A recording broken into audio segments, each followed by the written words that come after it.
আসসালামু আলাইকুম রহমতুল্লাহ বারকাত। আমি আছি আবুধাবি গেছি মোবারক সাবিয়া। আমার এইখানে পিছনে হচ্ছে মরুভূমি পুরাটা, একবার এই যে অন্ধকার দেখা যাচ্ছে, সম্পূর্ণ মরুভূমি। এদিকে কোনো গড়দরদা নাই, কোনো বসতি নাই, শুধু বালু আর বালু। আর আমার ডান পাশে হচ্ছে এখানে এটা হইলো এখানে যে আরবের বাসাবাড়ি আছে, এটার চারিদিকে এরকম রোড আছে। এই রোডটা দিয়ে এদিকে যাওয়া যায় গ্যাসি মার্কেটে। তারপরে এইখানে এটার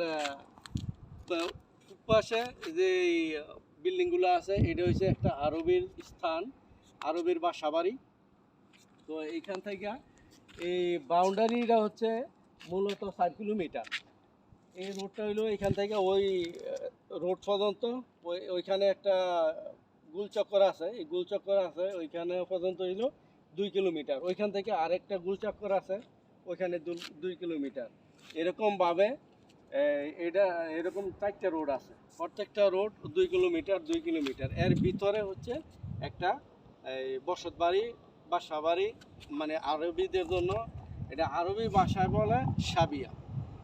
আর আমাদের বাংলা ভাষায় যেটা বলি যে এটা এখানে হলো মানুষের ঘর বাড়ি, একটা গ্রাম আর কি, মানে এই আবাসিক এরিয়ার মতো। তো এই হচ্ছে আরবিদের থাকার বাসা। আর এইখানে যে সোজা যে রোডটা গেছে, এই রোডটা হচ্ছে, এই রোড দিয়ে সোজা আবুধাবি টাউনে যাওয়া যাবে। কিন্তু কতটুকু গেলে সামনে একটা গুলচক্কর আছে, গুলচক্করের পরে হাতের বাম পাশে আছে এই গ্যাস এরিয়ার জন্য সবচেয়ে সরকারি হসপিটাল। তো এর বাম পাশে যেটা হচ্ছে, এটা হইলো নতুন একটা আরবির বাসা বাড়ি বানাইছে এখানে, এটারে বলে সাবিয়া এই 8G। তো এটা হচ্ছে নতুন সাবিয়া। এখানে প্রায় 800 ঘর আছে। 800 ঘরের মধ্যে আরবির একবারে সম্পূর্ণ বিনামূল্যে দেওয়া হয়েছে। তো এই ঘরগুলো সম্পূর্ণ আরবিদের জন্য প্রযোজ্য।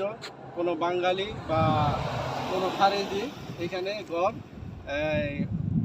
নামে নিতে পারবে না, ভাড়া থাকতে পারবে, এখানে ভাড়া চলে। আরবিদের জন্য অনেক সুযোগ সুবিধা। আর এ হলো এইখানকার খোঁজখবর।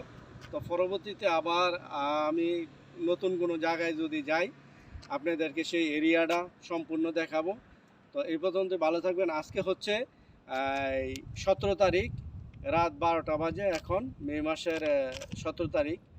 তো আমরা এক্সারসাইজ করতে বাইরেইয়া যে একটু ভিডিও করলাম আপনাদেরকে দেখানোর জন্য। তো সবাই ভালো থাকবেন, দোয়া করি আল্লাহর কাছে, সুস্থতা কামনা করি। আসসালামু আলাইকুম ওয়া রাহমাতুল্লাহি ওয়া বারাকাতুহু।